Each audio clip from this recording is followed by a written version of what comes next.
Merci Kinshasa, Brazzaville, partout dans le monde, Est de la République démocratique du Congo, tous les 26 provinces, comme on a des commissaires, Topesibino Bambo Tebele, Ponandenge, Bolandaka Congo promo partout, dans le monde, partout dans la République démocratique du Congo, Yango Biso, Tozo continue, chaque semaine, Tozo qui s'est émission, to bandela parce que l'actualité oblige, il faut tout informer les Congolais. Et monsieur Lelo, vous remarquez que tous les invités, tous les kangai des commissaires pour nous commenter l'actualité. Dans le sommaire à Lelo, beaucoup de libération, il y a Vitel Kamere, autorité morale, il y a INC, beaucoup de Palou et commis, il y a Mayobo, Mayoba comme autorité morale, il y a Palou. Donc, il y a un site qui faut DP, il y a DGDA, et puis, Tokolanda. Interview ya bandeko moko o bakendaka kosala ba investigation ya école ba koma ki na befale ba monique enseignement na pas exact vraiment nassé et puis bato bokolanda pe lisusu obsèque funérailles ya mama ya président Obemina Konzala Nzoko comme Michel Petozala ki wana nyoso na Congo promo ya lelo boyebi ke d'habitude ozalaka toujours ngai na ndeko Michel ndeko Mbote Mboto kumu kivete mbote pe batwala na Congo promo. Boni siko santé parce que santé tungisaki na sima ya kosilisa Congo promo utaki koleka santé tungisaki boni siko. Santé tungisaki makasi na siko nzamba sali toza au rendez-vous pour na kosebelisa ba téléspectateurs ya Congo promo. Avant to kende na respo na kolanda élément ya ndeko Vital Kamere ndeko Michel ndeko Vital Kamere lelo aza libéré. Oko koloba nini pour na politique congolais. Bon, merci beaucoup. Oyo aki ndenge procès à 100 jours elekaki. Écoutaki bato na confinement. Et comme aki d'un côté ils en étaient procès, de l'autre ils en étaient divertissement. Pas bato nyos bazaki devant TV. On a appris beaucoup de choses na niveau à procès wana. Na bato basala droit, bato droit baloba que non, droit c'est une science exacte. Et surtout droit pénal est une science exacte. C'est-à-dire que na droit pénal bakoloba no nkumu alingaka alobate nkumu alobaki nkumu alingaka asimbate nkumu asimbaki ndenge makaboleka ya 100 jours accusation alobino Vital Kamere c'est vrai qu'a détourné te mais azaki na intention c'est lo bango droit pénal et sala que non même aussi bien le côté soko za na intention ezaka ka détournement tolandaki pe un grand magistrat ya ba yibelo ko na lilobanza ndenge Jésus lobike parce que Moïse na loi ne alobaka ke soki obimina mwasi ndo sali ekobo mais je sais alobi oyo kaka tali et tension ya kotala asali ezaka exactement ndenge moko ndenge comme na droit pénal na biso awa un grand magistrat en France alandaki pe dossier wana na landaki na TCR télévision sur Romanda bike jugement ba to ça na Congo en tout cas depuis na tangisa droit na yokate que notre droit pénal comme à interprétation que no fait ça là quand ndeko lobi je sais que no tali ozui disum qui est condamné par Vital Kamere 18 ans et qui est na cour d'appel ainsi de suite na cassation ba quitter city les lois ba quoi quitter donc sur le plan à droit le fait que aussi bien l'autre côté na droit pénal aussi bien l'autre côté en tout cas intention nini wana yebana diamonde et aujourd'hui ba confirmer ba nyos wazaka accusé na Vital Kamere le fait que ba trempé na corruption directement trapez ça que kosimba que non ba memele corruption que non au lieu ba tonga banda kwa 100 jours ils a 15 millions yo ndima 15 ngala zo aboye tant que PV ne salama quitté en tout cas droit ils ont une nzela na yango et que tozo féliciter ba magistrat na biso ya que procès ezalaka ya droit procès ezalaka sensationnel te so ba sala boye bon politique pe ko taka na procès te ezalaka pe punitif te que non ça bon il faut condamner bo sala boye à ça prend du temps et makambo ya droit tala ne ezongi donc Vital Kamere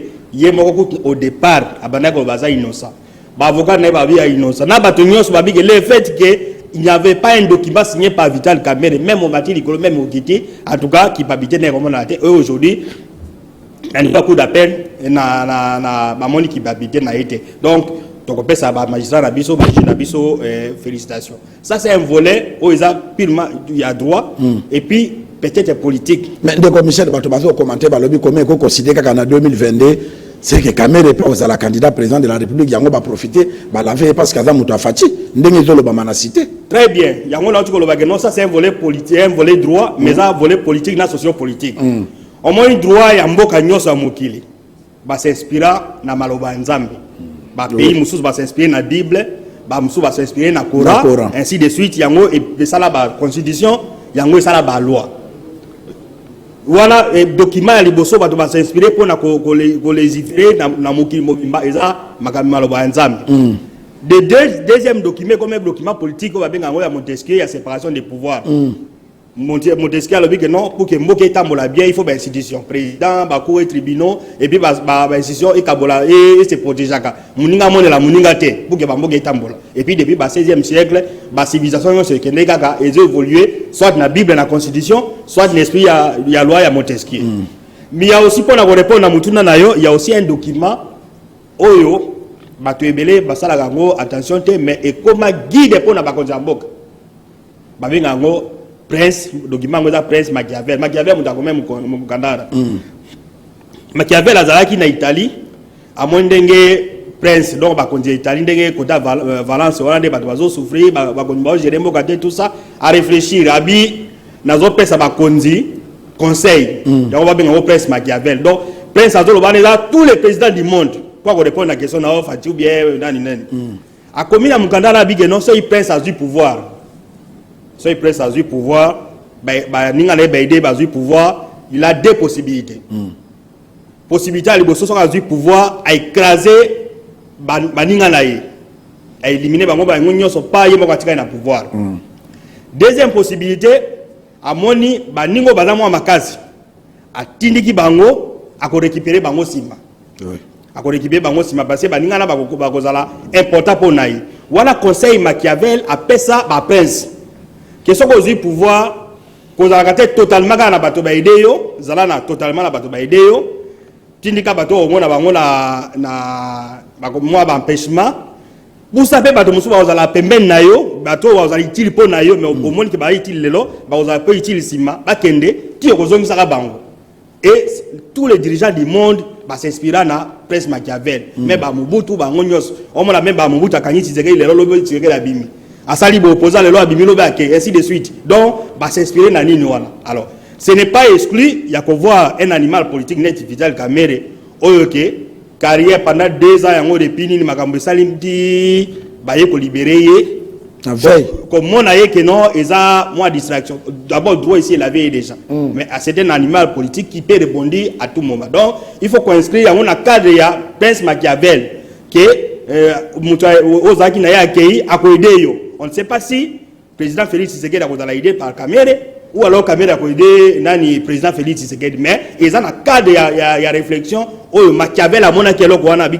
en tout cas ceux qui prennent sa pouvoir pour gérer dans quelques bateaux, à benga na bateau mususu, à éliminer bango et puis à tinda bateau mususu musika bazonga sima. Alors je crois que bateau bakende PD de musika bazonga sima ba Kamere. Kamere là comme mouvement incontournable. Na niveau ya ba est le leader o aleki Kamere azade surtout que balavé donc il sera important pour le président il sera le président pour ainsi utile na Vital Kamere et puis président Yemokutu et bazali na Goma na makambo Kamere avec non c'est un monsieur honnête je ne serais pas surpris que non va libérer un jour donc ba yeko libérer donc pour dire que na politique doit ezali na politique il peut ba stratégie politique ezali et puis ba réfléchir na politique il peut bazali donc c'est pour dire ce qu'on a leader ceux qui leader à s'attaquer ou bien à mutu moko non bengana ye asuka suka ti ba leader baso ba komaka na esprit ya Machiavel akomona que non prince benga mutu azaki liboso wana omona nini on ne sait pas si Vital Kamere ozonga so société à campagne ya Félix Tshisekedi tout est possible donc esprit là on a ngana lo ba yangwana midbe que ça conduit ba to ba s'inspirer na Bible va s'inspirer dans l'esprit des lois à Montesquieu, mais qu'on conserve le pouvoir et comment il appelle Machiavel. Et conseil est que non, Zahana Batumoko Bengana Bango, Bozong Sabango va être le et puis, de commissaire, les gens qui ont Félix qui s'est dans nos éléments parce que n'a pas politicien moussous, il va pouvoir reléguer par Nabiso, ndengoti ko loba animal politique lokola ba Kamere, ceux qui Félix ça la kamoto ya kobanga, que non, il faut na caler pour postuler, mais à l'obi que ba laver Kamere. Ceux qui ont postulé, a postulé naïe. Aujourd'hui, on a dit que Félix, maintenant, on a assure que 2023. Donc, à l'objet, il va libérer Kamere. Non, il y a justice, parce qu'il y a capable de payer à peser la justice pour bloquer la machine. Mais à qui justice indépendante, et ça la Moussala. Oui, c'est-à-dire que si c'est ça le Moussala, il est indépendant, lui-même n'est pas leader politique. né dans un premier magistrat à Mboka.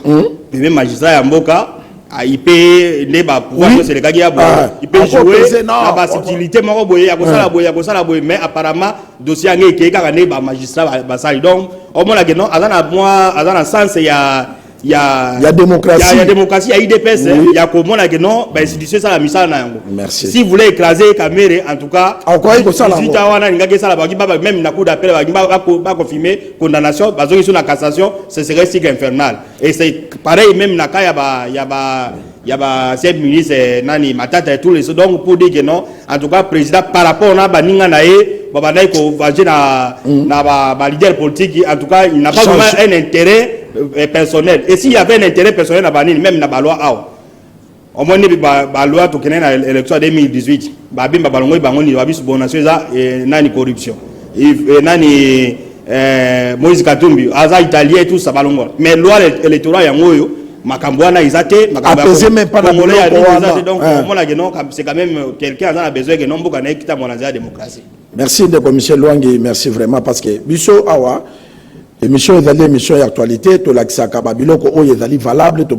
réfléchir saka o yezali valable ndebiso to lobak. Nde commissaire Luangi c'est le conseil d'état Palou et commis il y a monsieur Mayobo. Bon, nani peut-être que proposer dans nos déclarations politiques il y a Palou. Non, le bana to zonga non, bon omoni Palou est le plus grand parti politique ya Moka oy avant même IDPS. Bango bazaki na Lumumba tout ça depuis 1960 baye 64 baye balongoy et comme donc le plus vieux parti au sali 60 ans na Mboka o eza Palou moi neti Tshisekedi et Tshisekedi azaki parti président ya IDPS et continuer Palou ndenge ezaki boye Palou moi na Palou akufi moi na ye lui Gizenga atikalaki ndenge comme Mayobo parti ya Mayobo mais décider parti politique musu ba kotia les diviser bango ti Palou komaki ebele alors na niveau à conseil d'état d'abord ministre intérieur pour la histoire VP intérieur liboso azong sai Palou wana ya Mayobo abige non bino congrès la bino légal azong sai bango baninga mususu ya Palou ya 4e rue ba sebelaite na justice pas na conseil d'état bino au regard de la décision ministre intérieur Azouaki, Palou Oyebani, eza Palou ya Mayobo. Et puis, institution et national officiel, désormais parti Oyeza historique, parti au Palou ya Palou, au Guénon, n'est Palou ya 4e rité, Palou Kane Zakana 17e na côté ya des bonhommes, et Tikali ya Mayobo, conformément à Congrès, na Bango Basalagi, conformément à Baré ya Conseil d'État, et Lelo, Palou et Zongi ya Mayobo, Oya Komi, secrétaire général chef du parti, et puis, na secrétaire permanent au azota en déclaration. Donc merci de commissaire la au Kitato landa secrétaire permanent déclaration au à lobby biso le lot tozo qui peut en poto les sana Congo promo comme ça tozonga.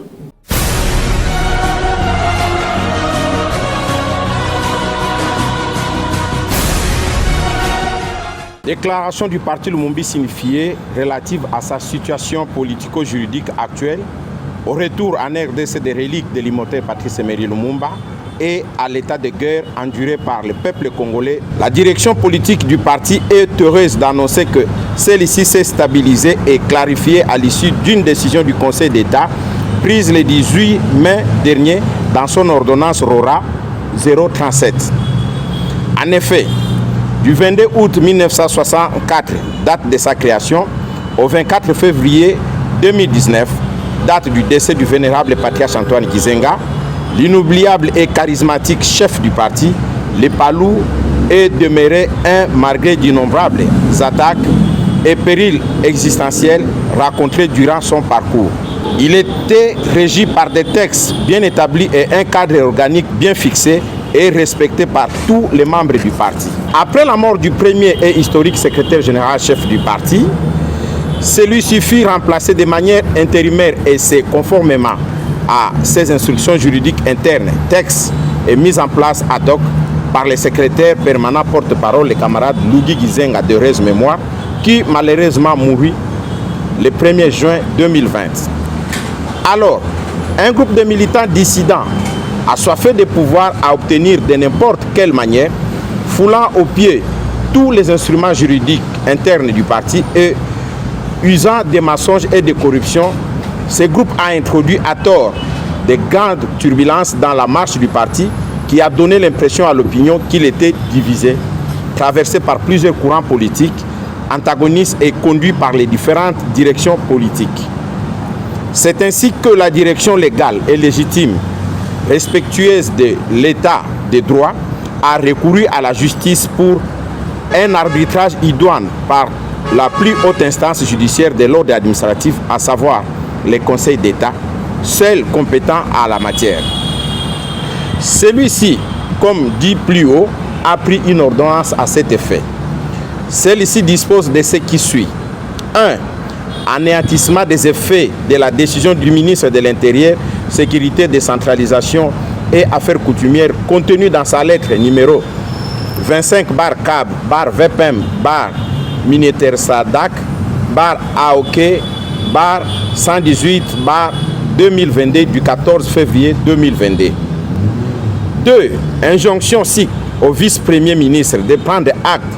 des changements intervenus dans la direction politique du Palou à la requête de Godefroid Mayobo, secrétaire général, chef du parti Lumumbis unifié, Palou en sigle. 3. Publication de la dite ordonnance dans les journaux officiels et le bulletin de décision et de publication de juridiction de l'ordre administratif. Ainsi, le Palou demeure indivisible et immuable. 2. Quant au retour au pays des reliques dites de l'immortel Patrice Emery Lumumba, premier ministre du Congo indépendant, un des pères fondateurs de la RDC et du Palou, il a été dit sur RFI le 16/6/2022 par le procureur fédéral belge, M. Frédéric Van Leeuw, nous citons, c'est une exécution d'une décision d'un juge d'instruction de remettre la dent et remise à la famille et non pas à l'État congolais. Fin de citation. Le Palou a pris acte de cet état des choses. Il note que l'affaire est à dimension familiale, alors que l'illustre personnalité, héros national du reste, n'a pas été assassiné parce que père de famille. Il a été, en ses qualités de père de la nation et défenseur des valeurs d'unité,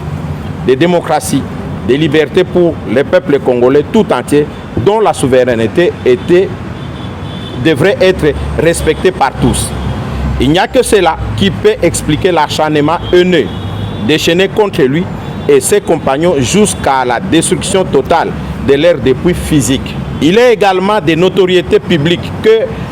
les principales victimes de cet odieux assassinat ont été, outre les concernés, le peuple congolais et le Congo qui continue, à la suite de ces macabres forfaits, à patauger sur les chemins de la démocratie et du progrès. Nul ne peut compter sur les Palous pour que cette histoire soit banalisée, jetée aux oubliettes et réduite. En attendant, le Palou sera solidaire de la famille Lumumba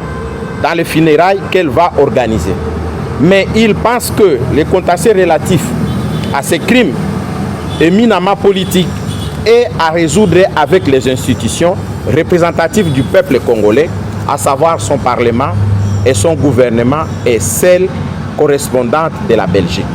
Merci, Ndeko Michel. Est-ce que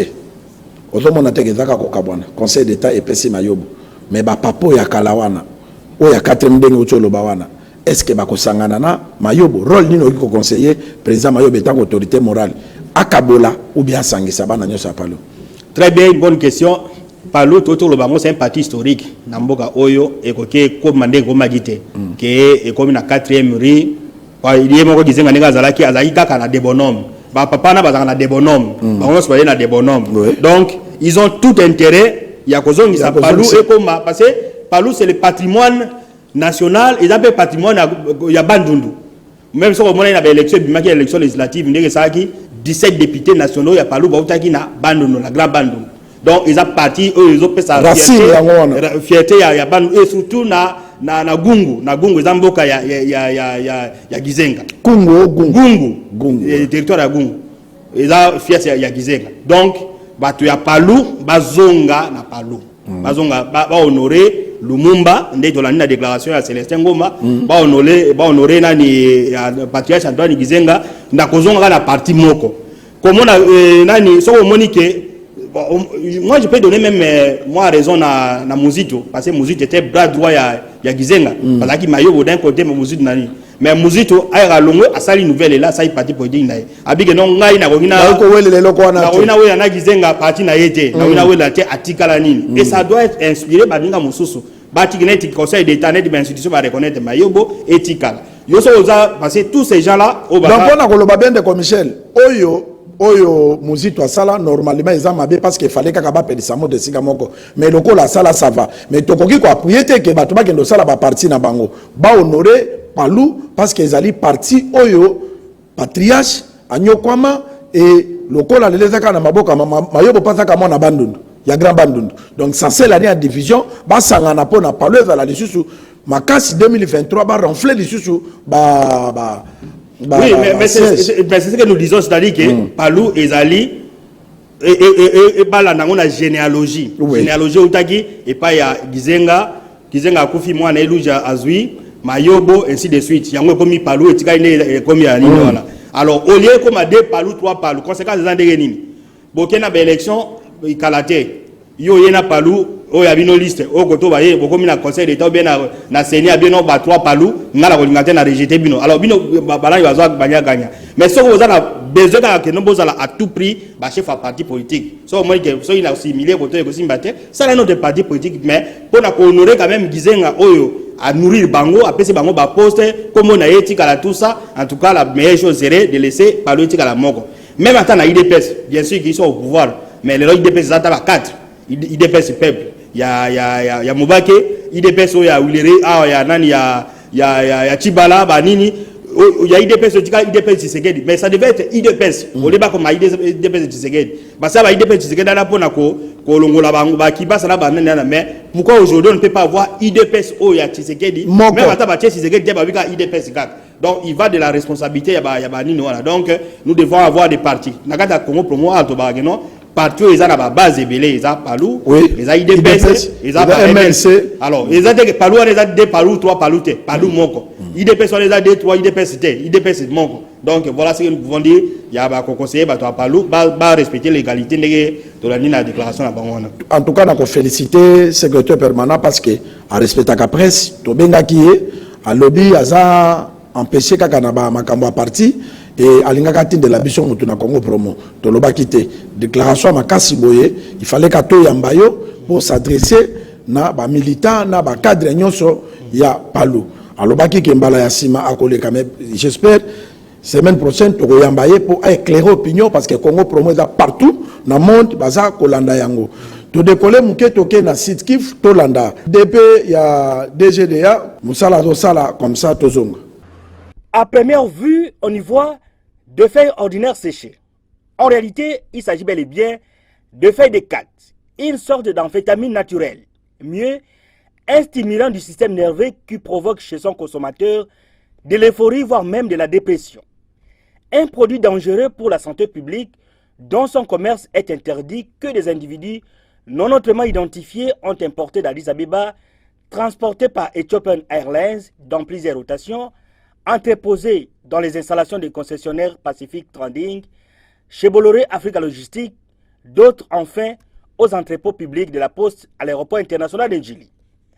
Des marchandises en transit qui ont failli franchir la frontière pour une destination inconnue n'eût été la vigilance des éléments de la brigade douanière qui les ont saisis. Le chef de guichet unique DGDA Kin Aero, Lévi Wanakitoko, relate les circonstances de ces jolis coups de filet. En termes clairs, il s'agit d'une drogue. Et c'est depuis le 11 novembre 2020 qu'on a commencé à opérer des saisies des plantes en provenance d'Addis Abeba. Nos services ont été attirés par l'odeur excessive qui sortait de ces colis arrivés par la voie postale au moment de la prise en charge des marchandises par la douane. C'est ainsi que ces colis, suspectés à partir de leurs odeurs, ont été ouverts et partant de l'expérience de nos agents de la brigade, ils ont directement reconnu qu'il s'agissait de 4 et ont procédé à la saisie de ces stupéfiants. Comme il n'existe pas de crime parfait, cette dame qui prenait des images en cachette des colis saisis se fait passer comme l'une des propriétaires. Pour elle, il s'agit de thé vert. Elle ne manque pas de gestes pour le prouver.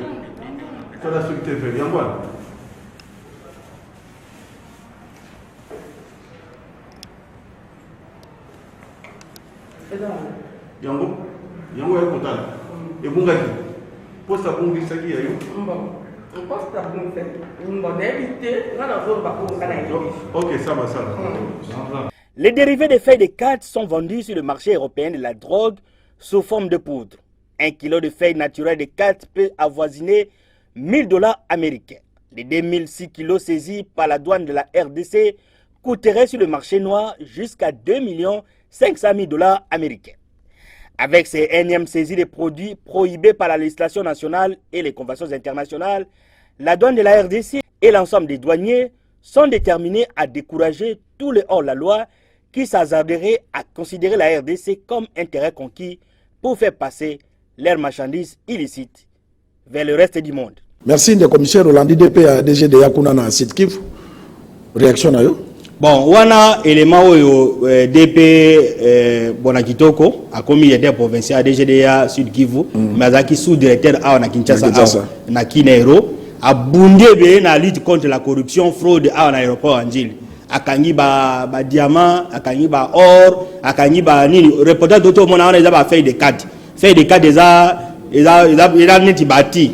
Ba melaka na Tanzanie, na ba Kenya, mais en réalité ça drogue. Alors, biloko wana moyen qui na poto ezala raté et ya ke pas la biso awa et outi Addis Abeba ba saki mané diti so e komi awa ba luki e koma e ke na poto donc ils arrêtent du transit. Alors yé na ba stratégie ba ne bosala bona kitoko aye akangi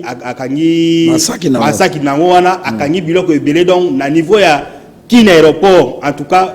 passage ya sous-directeur ou ya comme le directeur provincial na Sud Kivu ezaki makasi ba résultat makasi. Donc, après, Babiloko wana, na reportage,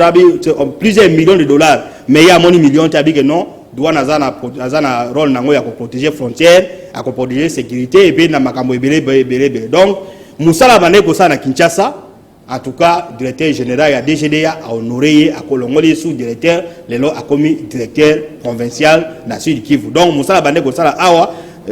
c'est peu nani directeur provincial, alors que nous sala ngo siko na Sud Kivu. C'est pour dire que la nomination de ça na directeur na DGDA ils ont fantaisiste était passé tous les qui éléments à ebele et puis ba musu ba pe baza wana et puis de Michel pour eloko lobi wana batebele babenga ki na Congo promo passer ba lobby bokomi kola ki ko ça la promotion ya batu boye mais tout ça la ba promotion des valeurs ya batu oyo ba kokoti sambo parce que pays et vivaka na taxe DGDA soki batie voleur kuna mbongo wana bako corrompre atie na poche mboka ko bénéficier de l'autre côté mais toza ko honorer ba valeur ya bato basala ki musala est-ce que za mabe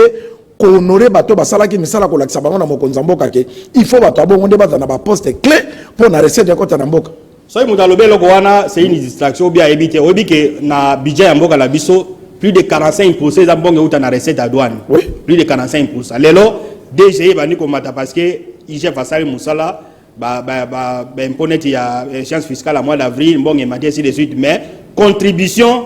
il y a Nemobimba, il y a budget en boka plus de 45%, et en bon, la douane. Douane, wana, ils ont, quand on va produit d'assises, passé, va taxer dans un bien de douane, les côté frontière. Alors, ce qu'on tiki frontière,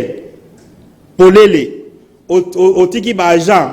avec liberté, la bangonyoso. Mbongo ekoya soko opérateur économique ayina mutuka ba imba de douane mutuka eza combien $2000 abi bon pesa nga 1500 yo 500 sali et ça eloko moko te alors biso dozo na kata Congo promo ko faire valoir ko la gisabato bazo sala pona intérêt ya mboka parce que na reportage oto tuko tala wana ya nani ya CP bona kitoko Levi ya Sud Kivu akangi ba fête de carte wana akangi ba nini wana il pouvait même s'arranger na bato wana ba pesa nga mbongo mais asali yango pour intérêt ya mboka pour na mboka et pour aider également ko féliciter PDG azo nommé wana que non la nomination za kaka fantaisiste était donc nomination de ça en fonction à misala et nous encourageons fonctionnaires ñoso à l'état o ya zo sala musala que non mboka ezoko ta pona intérêt ya mboka na Congo promo dozana ils sont là Aussi aux la DGI, aux entreprises moussus qui au sala, bah tu vas payer promotion. Congo Promo. Les gars na copité,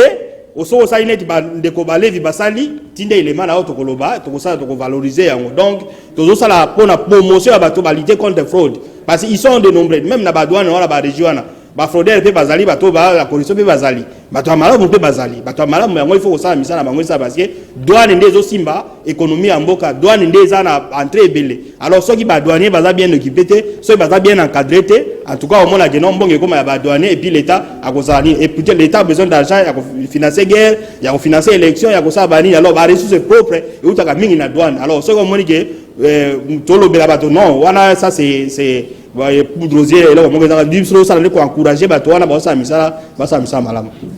de Michel Luangi parce que biso de la Congo promo boyo ke dali promotion des valeurs ba valeur ya république inde biso to valoriser yango awa na Congo promo communiqué moko ezali ba benga ki biso na Congo promo to ki koleka na secteur ya Losanganya na province ya Équateur major moko akangaki ndeko ase atie 9 jours na kasho eloka kolia ezatene nitende kwa na kufaki to boy kolekisa image parce que batindela ki biso na image ndenge ndeko alali akufi atiki bana na ye si ma mémoire est bonne attention ki na 50 quelques d'années ndeko na kufika ka batiki mosina bana major wana kangaki ye 9 jours na kasho alors population Losanganya baloba ki Congo promo bolekisa image mais to kolekisa image wana te bongo pona respect ya ba mort et puis vraiment ba interpeller major wana parce que akoki ko kangaka population ndengo wana te ko trajet biloka ndengo wana eza vraiment malamu te biso na Congo promo to condamner yango et to lingi ke na secteur ya Losanganya bozala kimia bolanda ka Congo promo et puis to ko soutenir bino parce que soki makamba bongezo salama eza vraiment malamu te tokei na province ya Twapato landelema vana zonge pande ko Michel enseignement ndeko batinda bango contrôle ya EPST bakende ki me bamona ki ke enseignement de base eza vraiment na c'est la province de précisément na Befale. Tokei bongo tozonga. Je suis ici à Bwende. Je reviens d'une mission d'enquête. Donc, nous sommes une équipe des enquêteurs projet Indline, exécutée par Serpep et IFOS, ici à la Tchouapa. Nous avions mené l'enquête aux élèves de primaire aussi, l'évaluation des compétences de base. Dans le deux salles des classes, c'est-à-dire deuxième année et quatrième année. Mais le constat est amer, c'est-à-dire nous avions constaté dans d'autres écoles, mon frère, il n'y a pas de banc. Les enfants étudient même le sol. Les bâtiments sont dans un état de délabrement avancé à Befale parce qu'il y avait deux équipes qui ont descendu à Befale, s'il te plaît. Équipe A et équipe B. Moi, je faisais partie de l'équipe B. L'équipe B, l'itinéraire était de Befale Centre jusqu'à la séparation avec le territoire de Bassankoso. Et l'autre équipe a pris Befale Centre jusqu'à aller vers Djolo. Séparation vers Djolo. Alors, vraiment, nos enfants, le niveau est très bas. Le niveau est très bas. Au niveau de deuxième année, quatrième année, les enfants n'arrivent pas même à citer l'alphabet français. Donc, le 26 lettres de l'alphabet français, les enfants n'arrivent pas. Alors nous demandons à nos bailleurs de fonds d'appuyer les différentes écoles qui sont en train d'être ciblées, vraiment de les appuyer parce que les enfants, c'est l'espoir de demain. Hein? Ce sont ces enfants-là qui vont nous remplacer dans les jours à venir. Alors nous demandons que les enfants soient dans de meilleures conditions, dans de bonnes conditions parce que avec cette allure-là, je ne sais pas si on aura encore des élites ici à la Tchouapa. Merci de Michel Olandi. Ce qui biloka bozo sala mayango de ko d'enseignement mboka de quoi intervenir à regretter à senga ba partenaire que ba tombola vraiment enseignement parce que moi na yebi même pas ko réciter alphabet mutakomi na première quatrième, na troisième, or que na primaire, et l'autre est dans la kamaka, c'est la troisième surtout. Mais bah, n'a même pas réciter 26 lettres et alphabet.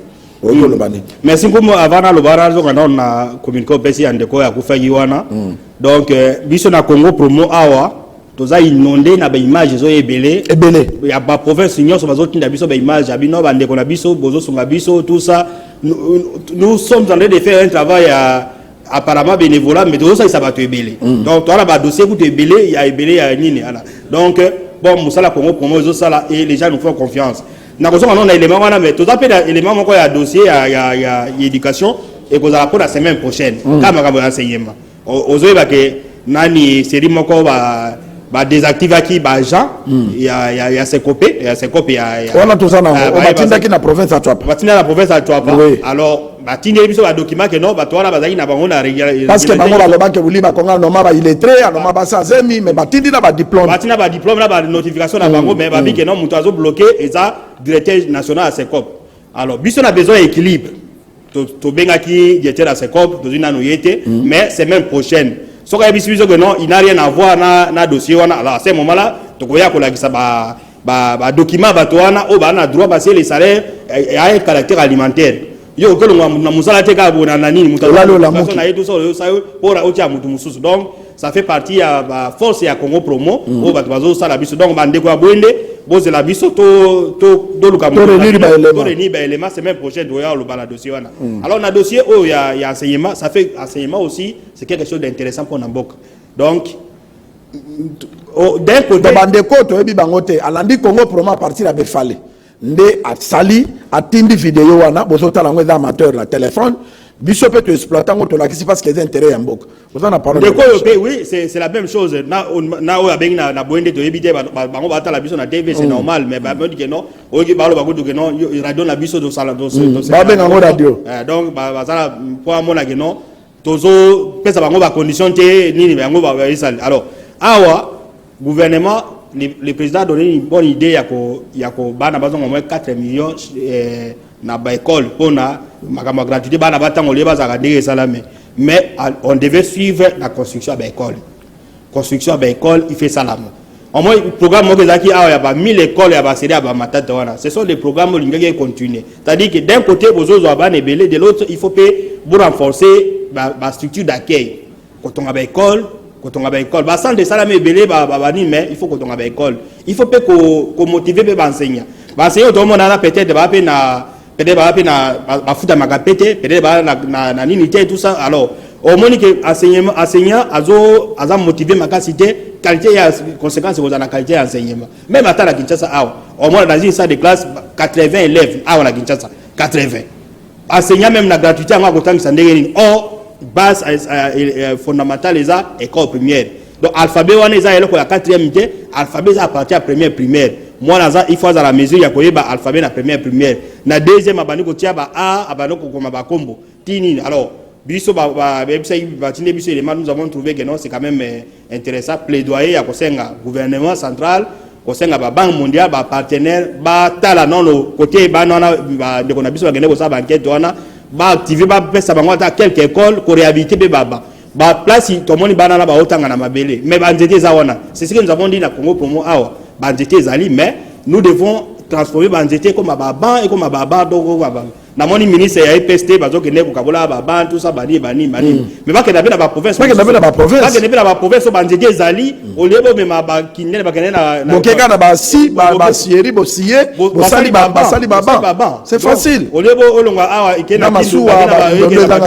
donc il faut gouvernement ça la nini wana donc toujours encourager bande ko yo ya befale ba tinde biso image wana ke non Congo pour mo plaidoyer na biso ngala gouvernement central a s'occuper vraiment de l'éducation nationale à ton école qualité enseignement et mata bien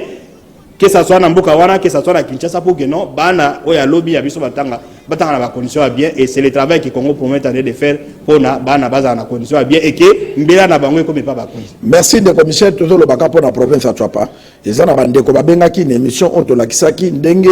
gouverneur de la province ayi ko sala bilan na misala oyo za ko sala ma gouverneur de la province a lobaki boy na comprendre ka te soki bato ba comprendre ka c'est quoi la communication biso toza ko loba mais maloba ezala ya biso te soki to kutani na moto apesi biso ke loba boy to ko loba maloba oyo za ko engager gouverneur de la province gouverneur ayaki ko sala musala na ye ndenga sali kuna aye koloba makambazo sala lobi befale Bwende befale jolo nzele za bien etikali badig ndeko Michel oye sali ponzela wana ekoma ba esila aye koloba Bwende wema nzela eza très bien parce que abongisaki ba nino eza pembeni ya chef lieu pona batu bakoma kakuna bakende kotala ezalaki Congo promoté ndezo sala promotion ya bongo et bongo apesi biso mbongo non parce que batu babengi banobi komo bino bozolo bapona nini bongo aza gouverner fala ya na ba image ya kolakisa kolongwa Bwende jolo kolongwa Bwende befale jolo kolongwa Bwende wema biso tolobaki ke Congo promo ezo kende province na biso eza na ba autorité ebele Koute komi ko créer parce que biso tozo lobango awa na ndeko Michel Congo promo ezali sani soko ye na biloko otia sani koboya te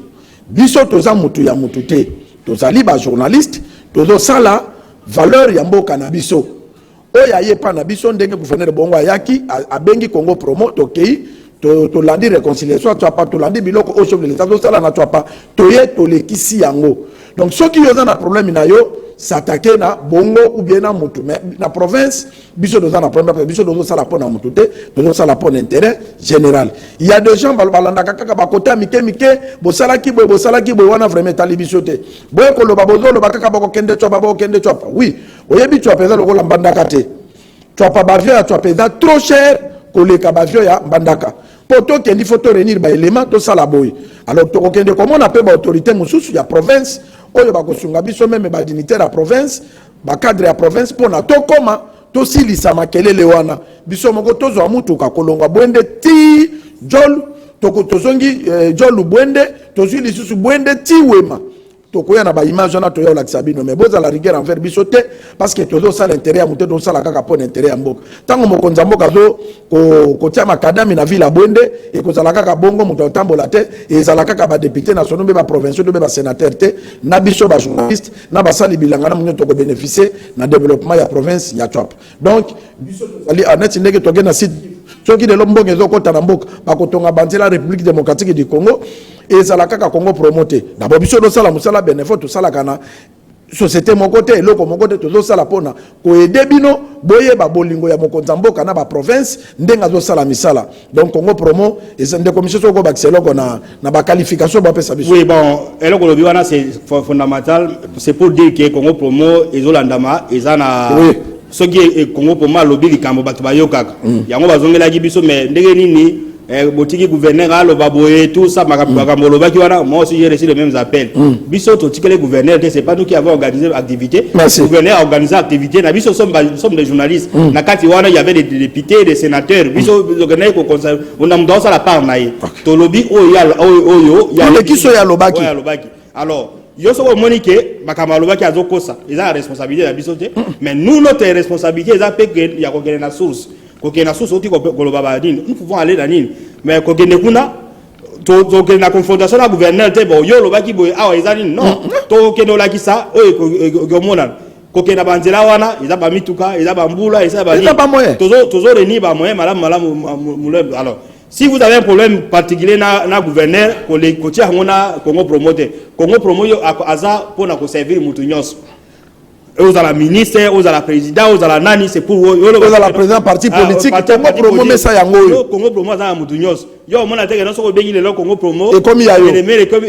allez Congo promo comme yayo non Congo promo za ya mutu te Congo promo za pona ko pesa information le gouverneur a dit ce qu'il a dit ministère de Salama nous aurons l'état ya ko maguna ya ko yeba si effectivement ba pont et tongamaki mais nous avons quand même montré un certain nombre de ponts monsieur so ba bobier zali mutu wana benga gabi ya utikuna amone lokote ah oui mais yo beso oza so na ba image na promo laksa legisa batu batina ba bwende ala ba image to ça eloko mokote ya olakisa que non c'est que le gouverneur dit a menti non ko lobaki non bino kokomi ko kumisa yetu ça biso kumisa idée nous avons donné ce que lui a dit donc là on a ngala ba ngwana et puis Congo promo et ko tikala au milieu d'hiver ko pesa information mais ko lobaki que non so ko bengi Congo promo lelo pesa information à loba lobinde Congo promo akomi mutu na yo non Congo pour moi bana ko pesa ko dénoncer ba nini trop ba makambo ya ba école batanga bien c'est pour l'intérêt de la République. C'est le travail que les journalistes doivent faire pour l'intérêt de la République. Et dans ce cas, pour l'émission, non, c'est pour servir la République. Donc, merci, voilà, merci Ndeko Michel. Merci à l'autorité. Oyo baza kolobake Congo Promo et aussi sa problème il y a un conflit surtout dans la Grande Équateur parce que dans la province dans un conflit et puis dans Congo Mobimba parce que bino ba autorité boko limbisa biso to ba pandisango ba flatero bazala pembe na bino pour na nini balobaka bolamu ya ba adversaire politique na bino te ke asalaki renia commission akonoka koto lobi mabe ndaye koloba bokeba na bango pe bazo kabola parce que ceux ko kabona na babituka et comme moye tongama ezate Congo Promo boye bakango lelo soko za na activité na yo benga Congo Promo ozala na mbongo te to kolekisa activité na yo pe to ko commenter activité na yo ndenge okolinga biso to commenter soki lobi ndeko kuna ta yo na ye boloba na kate abengi biso to sala musala to ko salela ye musala parce que biso toza Congo Promo pour la promotion ya ba valeur et donc à cela on est pour na yete ta pour na mboka donc boye bakango déjà que ndenge Congo Promo sala linge loko oyo akomi ya ngaite mbala sima soko ata yo nande ko boloba na kate mais soko bengi biso to sala musala soki pe le mec ko sabino mbale to ko commenter nyoso parce que awa tozo teka ba valeur donc boye baka déjà Congo Promo na kolakisa élément parce que famille Minako pas famille Obe Minako pas président Obe Minako ba toza ko présenter surtout biso Congo Promo ba condoléances président ba appelaki mama na ye et to landarano ndenge obsèque les cas qui comme ça to kozonga pona to présenter na Ndeko Michel Patrick Soko zanzela moko na biso même biso to landande mama et les cas comme ça to zonga.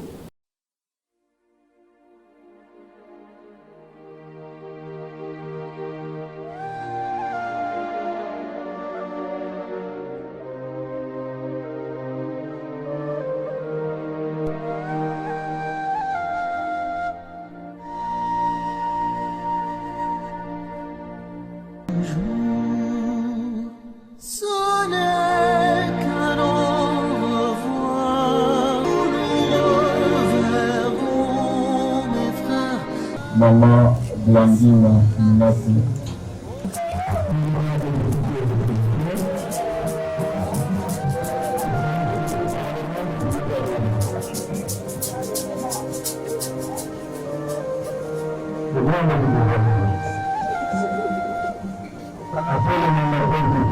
Mes frères, ce n'est qu'un au revoir. Ce n'est qu'un au revoir. Car Dieu qui nous voit, faut-il nous quitter sans espoir de retour? Faut-il nous quitter sans espoir? Nous reverrons, mes frères, ce n'est qu'un au revoir. Le président des évêques, le léman père officiant, Madame Ndongo Makelina, Véronique, le fils de Makelina, et de Michel, il est décédé. Elle est née à Makelina. Elle est décédée en Gouaï. Compte tenu de sa vie particulière, spécifique, pendant son enfance, où elle a été sauvée par le maître Caroline. Et elle est restée dans cette église, à œuvrer dans cette église jusqu'à ce jour. Ndeko Michel, président Obin, appelle Tokundaki Maman mardi passé et Nzalanzo a présenté, a pessi félicitations à Bandeko Nyonso oyo ba accompagner qui a qui problème parce que la Bible lobi ke ba yeba kamoninga malamu na tango ya passe balalaki na ye bazalaki na ye ba accompagner ye tina dernière demeure ya maman Patrick Obanda ko illustrer lelo maman azali susute conseil no ko pesa président et puis na mot de remerciement o ya remercier batu nyonso oyo ba accompagner qui na moment ya passe. Merci beaucoup, condoléances ya bisope tozali na matanga do pe na messe et loko na kangaki ya moto ezali mama na papa ba edaki bana kotanga. Merci. Ba aider bana ba papa mama ngone ba azaki enseignante seri wana alors basali ke no ba aider bana na kotanga bana lelo bana ba magistrat comme président assemblée nationale moko akomi kutu d'état provincial ya nani ya ba jésuite RDC na Angola bana ba médecin bana ba indox mama na bango aidaki pona bana kotanga ina na papa mina ko ya professeur donc to pesi condoléances à Libota et puis yango socle ya Libota eza kotanga ya kotanga na kotia nzambe liboso yango to bina na kati ya Congo promo awa nele bana ba biso bazotanga boye il faut gouvernement améliorer ba conditions ya kotanga donc et puis na moyen na matanga ara ba tunyoso batanda sunyoso bayaki baye ko assister moto ya kufelaki donc unité ezali bien que bona makamba politique mais soki muta kufeli normalement il faut que ça la biso bedo zaki wana donc alors na ngina lo ba mwana. Merci donc Michel ngape na ko remercier ba politiciens parce que na ekondima ke politique na mboka na zali so conflicté ozana parti bozana me batu na monaki bato bazana union sacrée bayaki kolela na nzala nzoku mama. En tout cas je suis très content et ngai naza très reconnaissant na beminako parce que muta pesanga valeur na yeba na monde entier c'est grâce à nzala nzoko beminako papa vraiment joie makasi mama kei to tikali na papa to continuer kaka nzela nzambe bakondana kaete parce que yazalaka na raison de Michel mot de la fin. Bon, mot de la fin ça suite disons na autre baki actualité eza que actualité za makasi actualité zo ya makasi na yoki peut-être ozoita olobela ngote nani mutu moko société civile avec non il sera pratiquement impossible ya organiser l'élection en 2023 wana Jérôme Bosso pratiquement impossible ndeni ne wono guerre ezali tout ça alors semaine prochaine à Congo promote ko ya ko réfléchir est-ce que il sera techniquement possible ya organiser l'élection en 2023 donc bateau baza censé koloba na actualité wana ba contacter Congo promo alors ce qui est ko sala matin nini est-ce ko sala manini ce qui élection salamité donc qu'est-ce qui bloque que non pour enrôler banda parce que élection à enrôlement c'est ni est ça zozanga mbongo et c'est ni donc nous avons réuni tous ces éléments dans niveau à Congo promoto ya kolobela makambo wana parce que stabilité ya mboka eza stabilité ya institution eza cycle électoral ezonga donc c'est entre autres ba sujet actualité ya Congo promoto kolobabe na réitérer outi koloba wana Congo promo eza pona mutu nyonso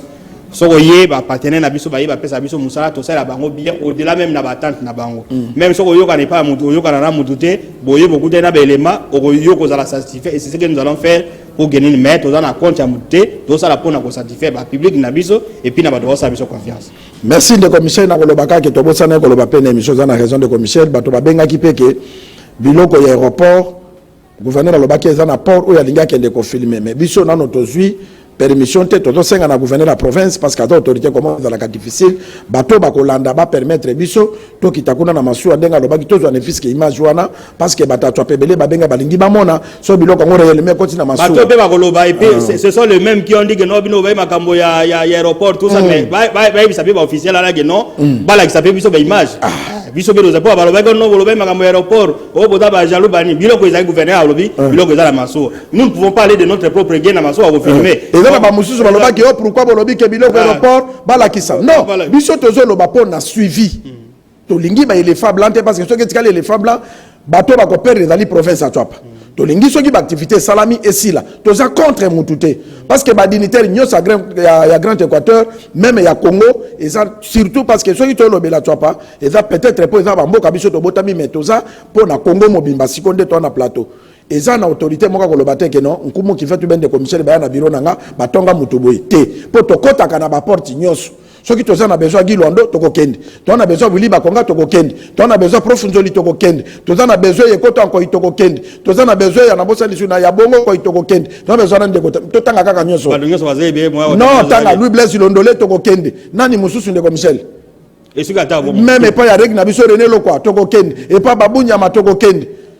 Équateur boye baka Grand Équateur racine pivotante à Grand Équateur so boye bité même dans monde spirituel même dans force ancestrale et ça tu as pas jamais akoki kozala na conflit parce que yenda zali papa ya ko réconcilier Grand Équateur Mobimba. Comment vous allez balé, Oyo Bakangara Mabokete, bye. Bye.